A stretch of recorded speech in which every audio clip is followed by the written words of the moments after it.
ഇന്ന് വീട്ടിൽ തന്നെ സൂപ്പർ ടേസ്റ്റിയായ ചീസി പിസ്സ എങ്ങനെ തയ്യാറാക്കാമെന്ന് നോക്കാം. ആദ്യം ഒരു ബൗളിൽ 2 കപ്പ് മൈദ, 1 ടീസ്പൂൺ ഈസ്റ്റ്, 1 ടീസ്പൂൺ പഞ്ചസാര, 1 ടീസ്പൂൺ ഉപ്പ് എന്നിവ ചേർക്കുക. അതിലേക്ക് ചെറുചൂടുള്ള വെള്ളവും 1 ടേബിൾ സ്പൂൺ ഒലീവ് ഓയിലും ചേർത്ത് മൃദുവായ മാവ് കുഴയ്ക്കുക. 1 മണിക്കൂർ മൂടിവെച്ച് പൊങ്ങാൻ അനുവദിക്കുക. ഇപ്പോൾ പിസ്സ സോസ് തയ്യാറാക്കാം. ഒരു പാനിൽ കുറച്ച് എണ്ണ ചൂടാക്കി വെളുത്തുള്ളി വഴറ്റുക. ശേഷം തക്കാളി പ്യൂരി, ഓറിഗാനോ, ചില്ലി ഫ്ലേക്സ്, ഉപ്പ് എന്നിവ ചേർത്ത് 5 മുതൽ 7 മിനിറ്റ് വരെ വേവിക്കുക. പൊങ്ങിയ മാവ് എടുത്ത് ഒന്ന് കുഴച്ച് വട്ടത്തിൽ പരത്തുക. ഒരു ഫോർക്ക് ഉപയോഗിച്ച് ചെറിയ ദ്വാരങ്ങൾ ഉണ്ടാക്കുക. ഇനി മാവിന്റെ മുകളിൽ പിസ്സ സോസ് നന്നായി പുരട്ടുക. ശേഷം ധാരാളം മൊസറല്ല ചീസ് വിതറുക.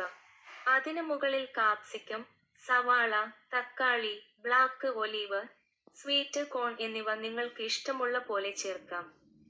അവസാനം കുറച്ച് ഓറിഗാനോയും ചില്ലി ഫ്ലേക്സും വിതറുക. ഓവൻ 220 ഡിഗ്രിയിൽ മുൻകൂട്ടി ചൂടാക്കിയ ശേഷം പിസ്സ 15 മുതൽ 18 മിനിറ്റ് വരെ ബേക്ക് ചെയ്യുക. ചീസ് നന്നായി ഉരുകി ഗോൾഡൻ നിറമായാൽ പുറത്തെടുക്കാം. 2 മിനിറ്റ് തണുക്കാൻ വെച്ച ശേഷം കഷണങ്ങളാക്കി ചൂടോടെ വിളമ്പാം. അങ്ങനെ നമ്മുടെ രുചികരമായ ഹോംമെയ്ഡ് പിസ്സ തയ്യാർ. ഈ വീഡിയോ ഇഷ്ടമായാൽ ലൈക്ക് ചെയ്യാനും ഷെയർ ചെയ്യാനും ഫോളോ ചെയ്യാനും മറക്കരുതേ. നന്ദി.